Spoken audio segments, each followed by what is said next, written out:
Controversy controversy controversy একটা দুর্দান্ত ম্যাচকে কিভাবে জাস্ট কন্ট্রোভার্সির দিকে ঘুরিয়ে দেওয়া যায়, এটা মানে কালকে লাইন্সম্যানের ব্লান্ডারটা, আর কি হতো যদি বাঁশিটা না বাজাতো, কি হতো রেফারি মানে লাইন্সম্যান অফসাইড ফ্ল্যাগটা তুলে দিয়েছিল, রেফারি বাঁশিটা যদি নাও বাজাতো পরে ভার চেক হতো। তবে তবে যেটা দেখানো হচ্ছে the total social media, Barcelona groups আর বায়ার্ন মিউনিখের কিছু অশিক্ষিত সাপোর্টার্স, আমি একদম লিটারালি বলবো কিছু অশিক্ষিত সাপোর্টার্স আছে, মানে যারা ফুটবলের বেসিকটা বোঝে না। প্রথম কথা মানে যাদের কাছে একটা টপিকই হচ্ছে যে কি করে আমি পুরো ব্যাপারটাকে অন্যদিকে ঘুরিয়ে দেবো। যেমন পুরো জিনিসটা কিন্তু রিয়াল মাদ্রিদের দিকে ঘুরিয়ে দেওয়া হচ্ছে। এবার একটা সিম্পল সা কথা বলি, Barcelona plus Bayern Munich plus Argentina plus Messi ফ্যানরা কি করে উঠতে চাইছে বুঝতে পারছে না এখন। কেন বলছি? কারণ এই যে কালকে যে রেফারি আর তার সাথে যে লাইন্সম্যান, যে পুরো সেটটা ছিল তিনজনের সঙ্গে ফোর্থ রেফারি, এই পুরো সেটটা কিন্তু ওয়ার্ল্ড কাপ ফাইনাল খেলিয়েছে। এই পুরো সেটটা ওয়ার্ল্ড কাপ ফাইনাল খেলিয়েছে। তো এই পুরো সেটটার এগেনস্টে যখন এটা বলা হচ্ছিল দি মারিয়ার পেনাল্টি ছিল না ফাইনালে, ওয়ার্ল্ড কাপ ফাইনালে, তখন বলা হচ্ছিল না রেফারি কারেক্ট ডিসিশন দিয়েছে, এই রেফারি রিগড নয়। কিন্তু কালকে এই রেফারিকেই মোটামুটি তুলোধনা করে দিয়েছে সমস্ত এই বার্সেলোনা মেসি ফ্যান্স। আমি বায়ার্ন মিউনিখের ফ্যানদের নিয়ে কথা বলবো না, কারণ ওদের রাগারাগি করাটা জাস্টিফাই। কিন্তু হ্যাঁ, পুরো ব্যাপারটাকে যেভাবে ঘুরিয়ে দেওয়া হচ্ছে যে রিয়াল মাদ্রিদ এগুলো করে, ভাই নয়ারকে গিয়ে থ্যাংক ইউ বলো। কালকে নয়ার গোলের সামনে ওই রকম প্রাচীর হয়ে না দাঁড়ালে, ওরকম ওয়াল হয়ে না দাঁড়ালে, ফার্স্ট হাফে সেকেন্ড হাফে ওই 67 মিনিটে আলফান্সো ডেভিসের গোলটা করার আগেই খেলা শেষ হয়ে যায়। 3-4 গোলের লিড তখনই মাদ্রিদের থাকে। তো লাকি কালকে রিয়াল মাদ্রিদ ছিল না, কালকে লাকি বায়ার্ন মিউনিখ ছিল প্রথমে। যে বায়ার্ন মিউনিখ কালকে অতক্ষণ অবধি ম্যাচে টিকে ছিল, যে বায়ার্ন মিউনিখ কালকে ম্যাচটাকে টেনে নিয়ে যেতে পেরেছে অতদূর অবধি, যে আলফান্সো ডেভিসের গোলটা সেই মোমেন্টাম ক্রিয়েট করতে পেরেছে। তার আগে যা করার তো নয়ারই করেছে। তো লাকি কালকে বায়ার্ন মিউনিখ ছিল। কালকে যা খেলা হয়েছে, এখন কন্ট্রোভার্সির দিকে পরে আসছি, কিন্তু প্রথমে ম্যাচে চলে আসছি। ঠিক আছে, কন্ট্রোভার্সিটা নিয়ে এখন জানি পুরোটাই রিয়াল মাদ্রিদের এগেনস্টে এখন পোর্ট্রে করা হচ্ছে, রিয়াল মাদ্রিদ এইভাবে, এগুলো বেকার জিনিস। যদি রেফারি হুইসেল বাজিয়ে দিয়ে থাকে, তারপর হুইসেল শোনার পর রিয়াল মাদ্রিদের প্লেয়াররা দাঁড়িয়ে গেছে, এখানে ভারের কিচ্ছু করার নেই। ব্লেম করলে রেফারিকে করতে হবে। হ্যাঁ, এই কন্ট্রোভার্সিয়াল এত ক্লোজ মোমেন্টে রেফারি কেন বাঁশিটা বাজালো, এটা একটা কন্ট্রোভার্সি অবশ্যই, ভুল।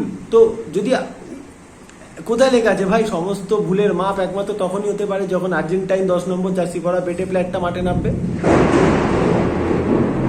এরকম তো কোথাও লেখা নেই না যে একমাত্র ওর বেলা রেফারি কোনো ভুল করলে সেই ভুলটা মাপ, ওদের টিমের পক্ষে রেফারি কোনো ভুল করলে ভুলটা মাপ, বাকি কোনো বেলায় ভুল না। তো এইসব বেকার কথা বলে লাভ নেই। চলুন সোজা ম্যাচ নিয়ে কথা বলে যায়। কালকে অ্যানসেলোত্তি আবার এটা প্রমাণ করে দিল যে কেন ডন কার্লো বলা হয় তাকে, ঠিক। আর ভাই আমি না কালকে যখন হোসেলু নেমেছে, বিশ্বাস করুন 70 মিনিটের মাথায় আমার খালি মনে হচ্ছে ইয়ার হোসেলুকে আজকে মনে হচ্ছে দরকার। আমি জানি না, কোথাও না কোথাও একটা ওই গাট ফিলিংস হয় না, সেটা আসছিল। হোসেলুকে মনে হচ্ছে দরকার, হোসেলু ম্যাচটা একটা গোল করতে পারে কিছু, এই চিন্তাটা কন্টিনিউ মাথা ঘুরপাক খাচ্ছিল। সেই মোমেন্টে ডন কার্লো ভুরুটাকে এরম করে দিয়ে হোসেলুকে মাঠে নামালো ভালভার্দের জায়গায়, আর কামাভিঙ্গা নেমেছিল আই থিঙ্ক রড্রিগোর জায়গায়, এরম একটা কিছু হবে। যাই হোক, তো হোসেলু নাবাতে ডিফারেন্সটা কি হয়? প্রথম কথা হচ্ছে হোসেলু হচ্ছে টিপিক্যাল পেনাল্টি বক্স স্ট্রাইকার। দেখুন, নো ডাউট আমি মেনে নিচ্ছি ভিনিসিয়াস জুনিয়র কালকে মাটি ধরিয়ে দিয়েছিল বায়ার্ন মিউনিখ। ভিনিসিয়াস জুনিয়রের কারণে কালকে কিমিচের মতো প্লেয়ার, আমি এত রেসপেক্ট করি প্লেয়ারটাকে, আমার কয়েকটা ফেভারিট প্লেয়ারের মধ্যে এই মুহূর্তে কিমিচ পড়ে। ইন্টেলেকচুয়াল, ইন্টেলিজেন্ট, গেম রিডিং ক্ষমতা এতটা সুন্দর, তার সাথে প্লেয়ারটা টেকনিক্যালি এতটাই স্ট্রং, আপনি চট করে দেখবেন না কিমিচ এইরকমভাবে অপদস্থ হচ্ছে যেটা কালকে হয়েছে। ভিনিসিয়াস জুনিয়র কালকে বিশেষ করে সেকেন্ড হাফে he was on another mood.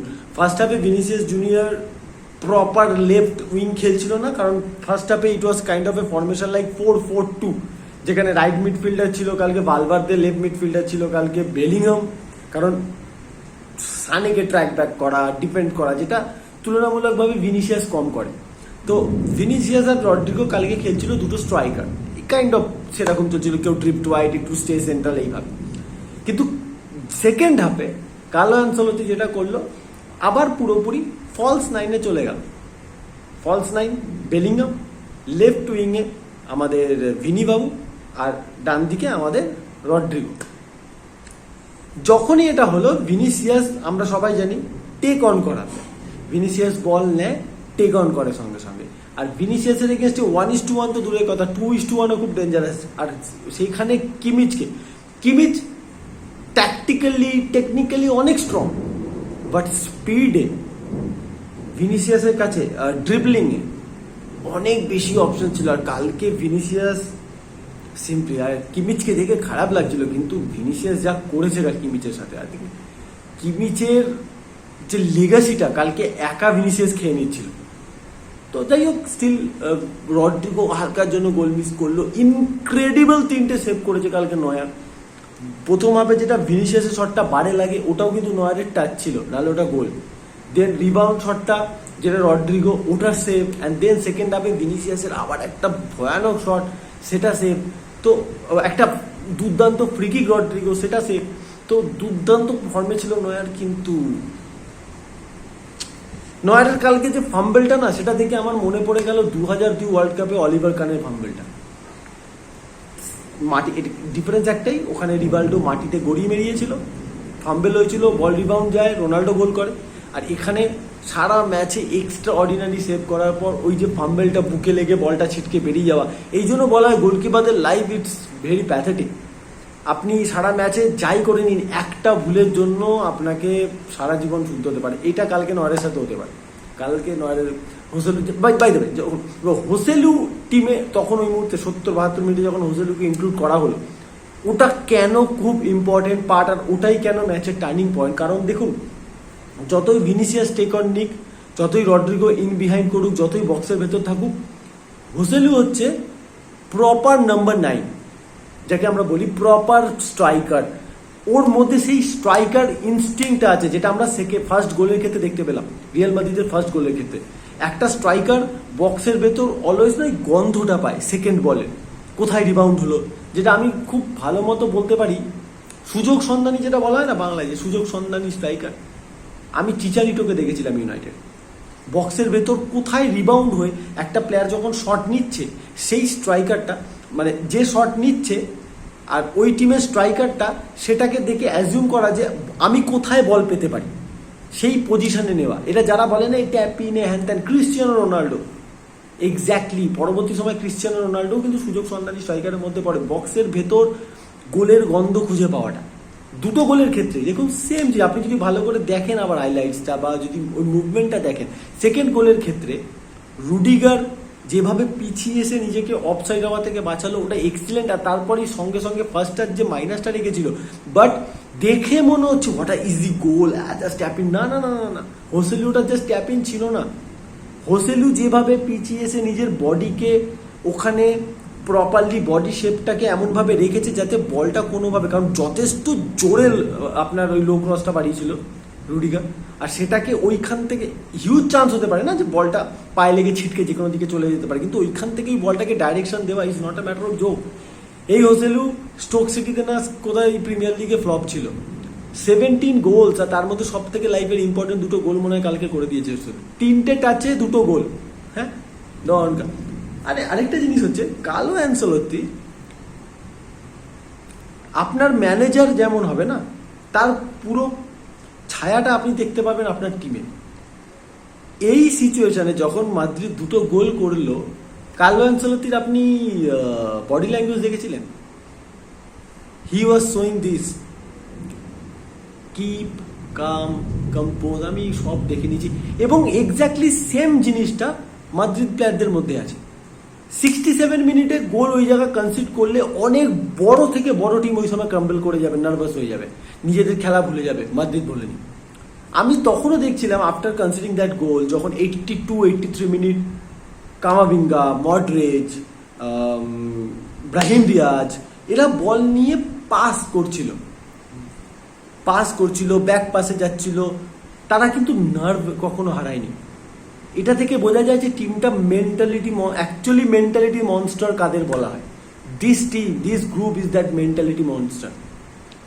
মানে সিরিয়াসলি ভাই, এই লেভেলে যেখানে এক একটা সময় হয় না, যখন আপনার হোম সাপোর্টটাও কিন্তু আপনার জন্য বুমেরাং হয়ে যেতে পারে, কারণ প্রেশার, একটা এই লেভেলের প্রেশার, 80,000 অলমোস্ট ক্রাউড, আপনি বায়ার্ন মিউনিখের এগেইনস্টে হারছেন, চ্যাম্পিয়ন্স লিগে ফাইনাল না খেলে রিয়াল মাদ্রিদকে সিজনটাকে আনসাকসেসফুল ধরা হবে, সেমিফাইনালও ওদের জন্য কোনো ব্যাপার নেই, এরকম একটা ধরা হয়, সেখানে বারবার আপনাকে কাম ব্যাক করতে হচ্ছে একটা সিজনে, বারবার।